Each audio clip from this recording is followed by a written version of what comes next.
show on 4ZZZ I've come in over Brisbane. all queer. Thank you very much. Are you happy with the way the film's turned out? This is a film based on your play. Yeah. I'm delighted with the way it's turned out. It's I think part of the reason me and Hetty, the director, wanted to be closely involved in the film was that the play was so popular and everyone loved it, and it was quite a special moment. That, but theatre is so sort of throwaway. You can't take it home with you and watch it again. And so that feeling that it gave people to be able to recreate that and create it in the perfect way, i.e. with real teenagers and a good cast and in the real locations, i.e. on a film, was too good an opportunity to miss. Really, that was a good starting point. And I think that's happened, and I'm really, really pleased with the way she directed it and I wrote it, and they've all performed it. It's very much got the flavour of the play, and it's nice to sort of have that captured forever. Yeah. You know?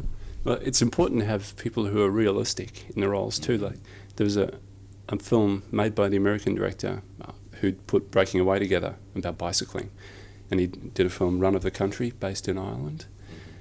Recently showed in town, but the unbelievable part of that was you had this guy who's supposed to be a 17-year-old bookworm, and he's obviously a 21-year-old with rippling muscles. Yeah. So I watched Tu Wong Fu, Thanks for Everything, Julie Newmar, the other night on the hotel video, and you've got the opening scene of Patrick Swayze and Wesley Snipes, is it, getting ready, all dragged up, and they've got the most fantastic bodies. They obviously pump iron 25 hours a day. There's just no way that they'd be sticking lipstick on and going around mincing around with bodies like that, or not finding the slightest opportunity to take the clothes off. They just spend the whole film for the rest of the time dressed up as women, and it's just like, well, yes, Patrick Swayze showed me he could act in that film, but it just stopped it being realistic.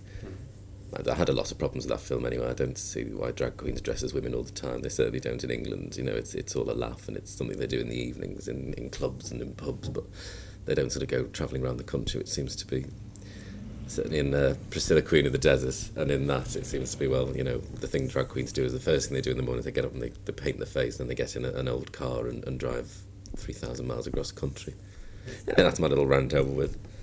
But yeah, so in this film it's great because I think the casting's believable all along. So when I was approached to do the film, God, I'm talking a lot, aren't I?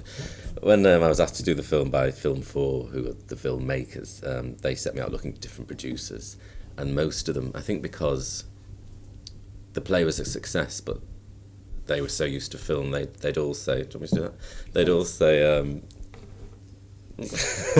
they'd all say, oh, well, we need actress A or actress B to play the mum to make this film work. We need a star playing the mum. And all along I was thinking, well, you don't, because the film's the star, it's not any actor. And I finally went with Tony Garner, the producer, because he said, Jonathan, the only way this film will work is if, and the sort of story it is if everyone who watches it believes that it's actually happening, and you're not going to get that if immediately you suspend your disbelief by saying, oh, here's Julie Walters pretending to live in a block of flats. You need to believe that Sandra is a real person, Well, my only thing with Sandra was that I thought she looked, maybe because I don't know Dusty Springfield too well, but I thought she looked one of like the reviews, we'd never thought that. I've known Linda for years, and she's only recently, she had her hair cut short to play Sandra. She used to have really long hair, and that was her most striking feature. And then suddenly she's got these big eyes, and one of the reviewers said she was like a young Dusty Springfield, and as soon as I said that, I thought, I can't get it out of my head. You seem to expect to break into 24 Hours from Tulsa every 5 minutes. She's the double of her, isn't she? Yeah. She'd be a very good casting as Dusty, wouldn't she? Sure would. Luckily, Dusty's very much alive and looking good, so she doesn't need to have anyone else to replace her. No. Oh, she plays such a powerful part too, doesn't she? Yeah. She's entirely believable. Yeah. And, well, there's a big confronting scene where Jamie, her son, really puts the boot into her. Mm-hmm. And, it's amazing how believably she goes from the point of, she's attacking her son to just incredibly hurt. They've got to a point in their relationship where they're not communicating well at all, which is how the film resolves their relationship quite nicely towards the end. But at that point, they're just being vile to each other and not realising when each one's getting on the other one's tits. So she finally says something that's a bit too out of line, so she gives him a good slap. and she does lay into him, and it's just the confusion and the frustration of not being able to communicate, which they can only start to do when he reveals that he's gay to her, you know. Yeah. And of course, domestic violence is a prominent theme in the film, because the character Stephen, who lives next door, is being regularly beaten up by his brother and father. So it would be really hard for her then to include that in her own relationship with her son, who she says is the most valuable thing in her life. Yeah.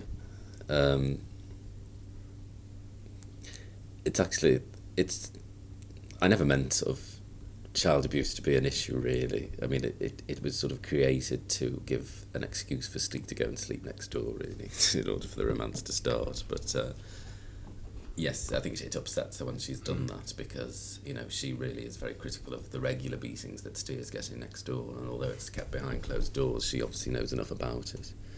And but she is at the end of her tether, and it's a very sort of catty fight. It's a very like, it's not no holds barred. It's just a sort of a venting of anger that lasts a very short space of time. But it's interesting then that usually when Steve gets beaten up by his family, it's Jamie mothers him in some way, and then Steve is allowed a second or two to mother Jamie after that, but Jamie isn't interested. Just a little point there. So you say you actually wrote this play mostly in one afternoon? No? No? I said that. I think it's in the production notes here. Oh, right. I remember where that's from. That's from me saying, I can't believe this is a film, or somewhere I sort of I think it was decided to write one afternoon sitting on my bed. I did not write it in an afternoon, no.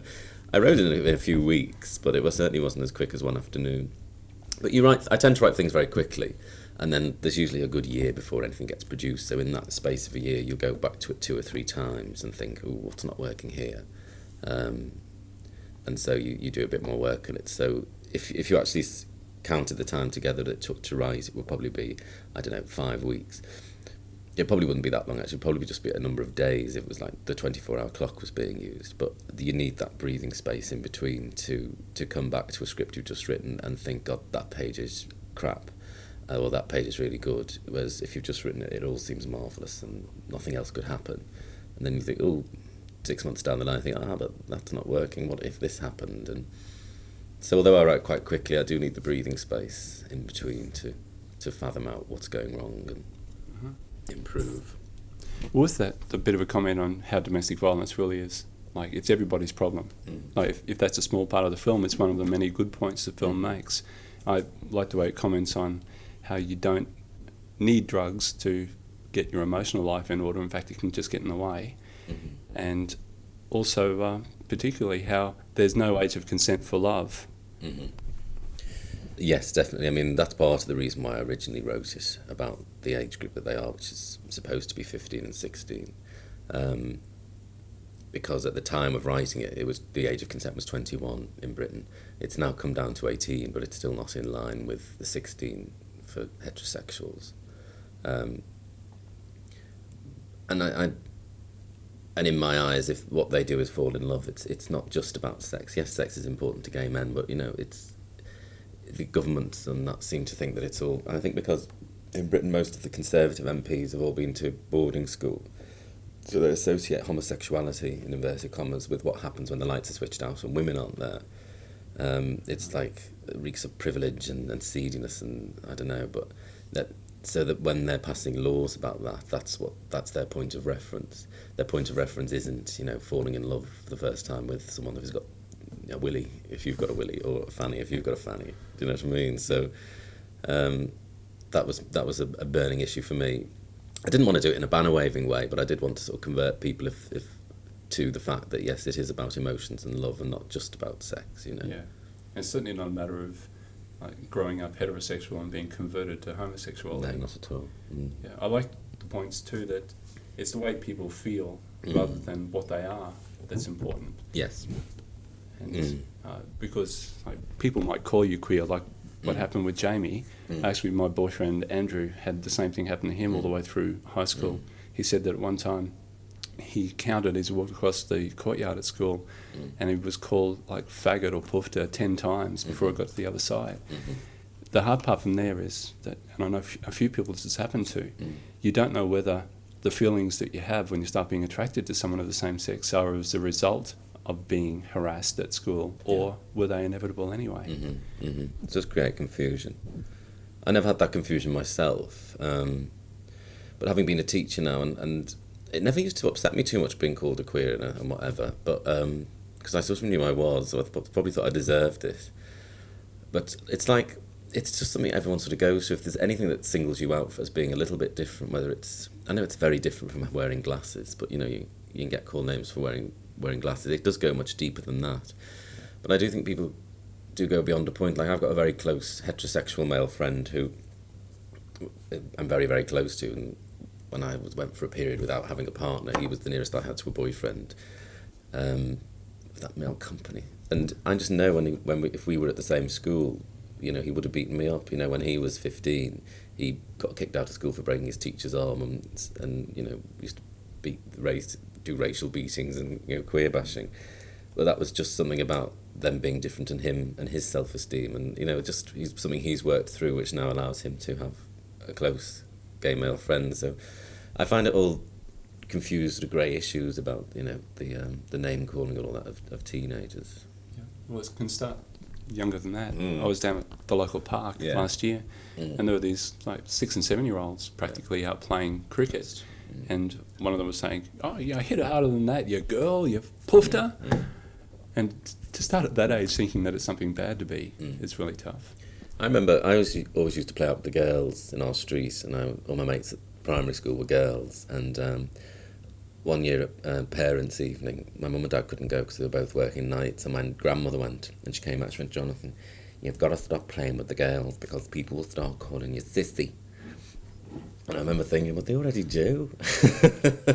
So it does, and this is like early 70s, so obviously, that's been going on for years, but it starts at whatever age group, and I think it's just that thing about being different. I think what this film celebrates is being different, and that's why the music in the film is celebratory, because it's all the music of Mama Cass. And when I started listening to her music, it was either about being in love and it being a wonderful thing, or it was about being a little bit different from everybody else, but having the strength to be different, which was probably something to do with her size. I don't know, but it's amazing how easily it can be translated to sort of gay feelings or whatever. Yeah, especially things like make your own kind of music. Sing your own special song, even if nobody else sings along. Yeah. Now, one of the most impressive bits of television I've seen, and it sticks in my memory, was, strangely enough, because there's a bit of Sound of Music in Beautiful Thing, but it's the Julie Andrews show, when she used to have a TV show, and her guest one night was Mama Cass. Oh, really? And the duets they did were just unbelievable. I always hoped that they'd repeat the Julie Andrews show. They never did. We never got that in Britain, because I was a big Julie Andrews fan from the age of 5 when I first saw The Sound of Music, so I would have watched avidly. Yeah. No, I wasn't aware of Mama Cass really till my early 20s. I'd heard about her because my mum used to warn me about eating fastly, that I'd choke to death, like old Mama Cass. But I didn't really know who she was until I came across a record of hers one day. But, I would have loved to have seen Julie Andrews and Mama Cass sing. There was the character who plays a hippie, who is a hippie, in Beautiful Thing, Tony. Well, I probably shouldn't give things away to the audience, but I started to identify strongly with him, and the only thing that I can see that he did wrong was when he didn't allow Sandra the privilege, like when he didn't credit her with the right to have a moral choice made about her own body. Hey, this is regarding abortion. So I think it's a mixture of things. Yeah, I don't think that's the main issue. No. I think that's just a misunderstanding. I think as time goes on through the film, she realises the most important man in her life is her son. And at that point in her life, it has to be her son, because he's just revealed something to her that she never really suspected.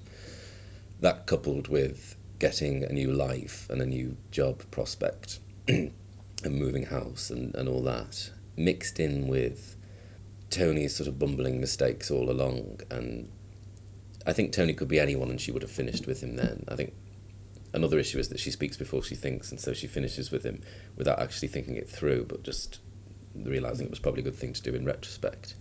But I think the main issue there for the story is that the son's more important than the boyfriend at the moment, and she's got to realise that and get on with dealing with that and sorting all that out before entering into another relationship. You know. I thought the direction was beautiful. That it's because it's dealing with confined spaces. It's sort of made me feel as comfortable with watching the film on a big screen as Apollo 13 did with me watching what's going on inside a lunar command module and such.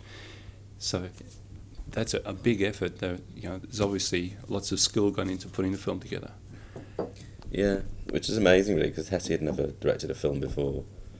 I'd never written a film. And I wasn't sure whether it would be a bit too hemmed in and a bit too sort of televisual, it all being quite sort of enclosed, but no, they dealt with it very well, I think, the design and everything as well. They had to recreate Jamie's bedroom in a studio, well, in a school actually, it was the school summer holidays, because they couldn't fit the whole crew in, because those flats are very, very small, so if there was a scene in the living room, you'd only get the sound person in and the cameraman. Everyone else was sort of standing on the balcony listening on headphones, and so they were able to create bigger spaces for the closed-in environments when they had to film big long scenes in that bedroom. They really did need everybody there, and so. But yeah, it's visually quite an appealing film, I think, and I think we took our cue there from Muriel's Wedding, actually, being Australian. That was the opening film for the festival 2 years ago. Yeah. Just the use of colour in that really, it was so uplifting and joyous, and was always the feel of the play. Yeah. So we sort of stole. Great hair throughout too by Pebbles. Yes, Pebbles. Pebbles has braces on her teeth. Yes, because Leah, Tamika, who plays Leah, just has very short, Afro-Caribbean hair, and but she messes around with it a lot. It's always in different styles, but she just adored, being in makeup at 5 o'clock every day, having different hair extensions put in and different colours. And it's amazing that in the sort of space of 2 seconds in the film, but before she's going out to the pub at the end, she has like 5 minutes to get ready, and all of a sudden her hair is down to her arse. Yeah, it's beautiful. Also, with direction again, there was the nighttime scene in the park among the trees. It's just that having seen Shanghai Triad recently, it looked beautiful, and lots of dark scenes in that. That was like, for the few seconds that it was there, that was of the same quality. Because it's not easy to get that effect. No, I think they must have sought around. I mean, that part, that woodland is in the middle of the estate, so it is quite real that they would be there. But and I did say in the writing of it that there should be light glimmering through the trees, and it should be quite magical. But they obviously had to time it each day to see when the best light would be, and it is quite strange. So a good thing to the film as regards to young people, like I imagine there's local support groups for young gay men and lesbians, like there's Toehold for young men and Bliss for lesbians, but the way that the characters in the film, especially Jamie, he actually gets some quick confirmation that his feelings are okay by flogging a Gay Times magazine from a newsagent. Do you think I hope that through shows like Queer Radio and available media now, that it's a lot easier for young people to get confirmation that they're okay? I hope so, and I hope that this film would help in that step. I mean, it's okay if you're heterosexual and 15, you can switch on the TV and watch Beverly Hills 90210 and, imagine you're the nice-looking guy taking the gorgeous-looking girl, or vice versa, to the prom. And if you're gay, you have to pretend to be the girl who Luke Perry's taking. And I hope this film goes some way to there being, I don't know if it's role models, but some visibility there for people to identify with and think, yes, it is okay to feel the way I'm feeling. I think in the film, Jamie, at the beginning of the film, has already come to that decision that it is okay the way he feels. And it's his story is about wooing Steve. And I think Steve starts the film very unsure about his feelings and realises them through the film, and then goes through the process of working out whether it's okay to be that way. But yes, I think support groups and any sort of representation can only be a good thing. Right. We've also got a support group that's starting up in Australia now called GALTAS, Gay and Lesbian Teachers and Students Association. So how do you find your own process of going through teachers training and such as a gay man? I don't really see it as any different from being straight, really. You're either a good teacher or you're not. I never told my students I was gay, but there again I wasn't asked. But I think any of the students I used to teach would not be surprised now when they see me in the newspapers as being, this hotshot gay writer, because I would always challenge homophobia in the classroom, or any the slightest bit of name calling. They were always very aware that there were certain words they couldn't use in certain boundaries in my classroom, in the same way that we wouldn't tolerate racism or bullying. Then homophobia was one that I sort of earmarked as well. We were quite lucky in London, though. There is a lesbian and gay policy in schools amongst teachers in inner London that would support a teacher coming out to the school or whatever, which I never did. I didn't really see the need, but it was never a pressing concern. I never felt put on the spot or that I was lying or anything, because I never had anything to hide, really. But I mean, I could have gone in and come out, but I don't know how helpful that would have been. Mm-hmm. And looking after number one in a stressful environment, I couldn't be asked, really. Couldn't be bothered. Yeah, fair enough. So you're happy now that you can actually make a living as a writer. You say that you gave yourself 2 years to start earning money. Mm-hmm. Yeah. Yes, I don't miss the stress of teaching at all. The only thing I missed originally was going into a workplace environment every day and seeing the same faces, but you sort of get used to being on your own a lot. And certainly the money's much more lucrative than it ever was as a teacher. I don't know how I existed now on that meagre salary that they impose on you as a first-time teacher. And I wasn't prepared to stay after school and run clubs and things, so I never got extra money on my salary. I just wanted to get home and do my nails. With the other plays that you've been doing too, you've got a play that's actually based about a teacher who potentially comes out at a student's birthday party. Mm-hmm. That was based on something that happened to me. I mean, I didn't come out, but I did go to a girl's 12th birthday party and get absolutely off my tits on alcohol, and was chased around the house by her hormonally charged single mother and her hormonally charged gay uncle, and was sort of forced into a decision of coming out to the two of them and having to choose one of them to sleep with. I mean, I didn't sleep with either of them, but in the play it was more fun and games, and the teacher gets tied to the bed by the gay uncle, and then the kids find him tied to the bed and all this. So it was another starting point to make something funnier and more dramatic than it actually was. You know. Yep. And you've got another play, Boom Bang a Bang, about people sitting down to watch the Eurovision Song Contest. That's got to be about the tackiest networked broadcast show in the world, hey? It has, but it's got a great sort of camp following in Britain, and it was a case of there'd been a few plays recently, sort of straight plays about people getting together to watch the football, which had been a big hit in the West End, called An Evening with Gary Lineker, and I really enjoyed it. And I just thought, well, how would I approach that one? And I thought, well, a gang of queens getting together to watch the Eurovision, and everything going wrong, and loyalties coming out and split up, and relationships finishing and ending during the course of this disastrous evening. So it seemed like a good starting point as any, and it did get quite a cult following. We had all the celebrities in to see that one, including Gary Oldman, if you please. Wow. Yeah, I was actually going to suggest that earlier, because that was my top point. Like, when you're being spoken about as being great new artist, or most promising playwright, do you see any people connecting you with Joe Orton? Not with Joe Orton, no. Actually, no, they did say Babies was a bit Orton-esque, but I think that's just because of entertaining Mr. Sloane and someone being the object of desire by a brother and a sister. But I'm not familiar with Orton's work, really, and I don't like to associate myself too closely with him because of the way he ended up. Yeah, well, that's the thing. You've just got to make sure you don't leave your diary lying around, and don't step out of your underwear and leave it around for your partner to pick up. We've both won the Evening Standard Award, and they're really heavy, and it's in the film Prick Up Your Ears at the end when he's killed him. He says he sees the Evening Standard Award and he says, it would be much more theatrical to use this to club him over the head with. I think Joe Orton was much more intellectual than I am.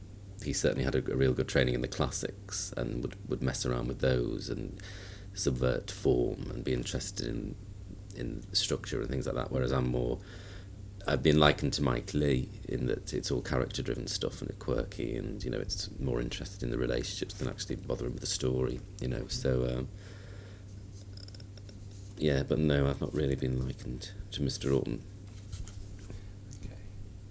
What do you think was the best thing about the movie for you? I think the most exciting thing for me watching it the first few times was seeing the two moments that stick out of my head is the first time Jamie kisses Steve in the bed when they're finally sleeping head to head. I didn't really feel that I'd seen that done well before. And then the scene when they're running through the woods together, I think it's so romantic and nice. And when they finally kiss, that was a moment I'd not really seen before on film, where you sort of knew the two characters intimately and felt that was right for them to do. So it's probably that appeals to me most. It sort of feels a bit groundbreaking. Yep.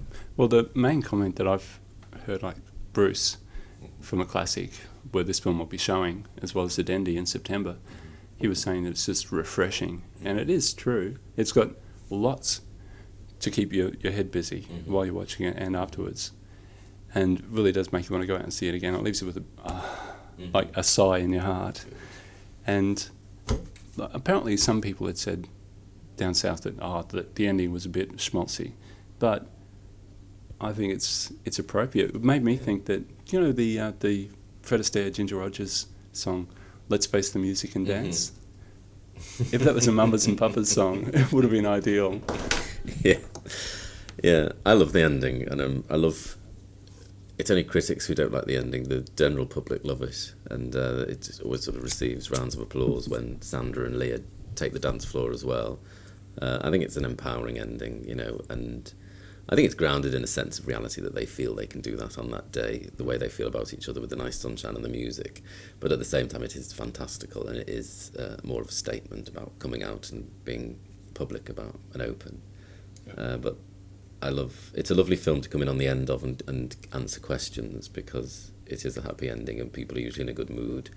And I think it's that thing of knowing the characters so well by that stage that you can really go with it, and the fantasy and the flight can take off and you're just there with them all the way.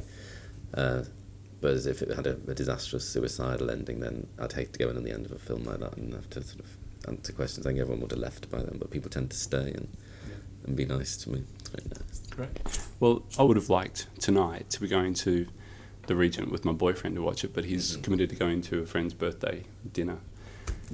So I'll go to see it anyway. I don't want to be one of the people who initiates sort of a standing ovation maybe at the end. Because he really deserves it. Like warm, like realistic films like this don't come along very often. And it's really welcome. It was nice experiencing that for the first time with the film, because we were used to people responding very, very warmly to the play. And it was nice with these real little teenagers, and Linda, who plays the mum, and Ben, who plays the mum's boyfriend, who'd never been in the play.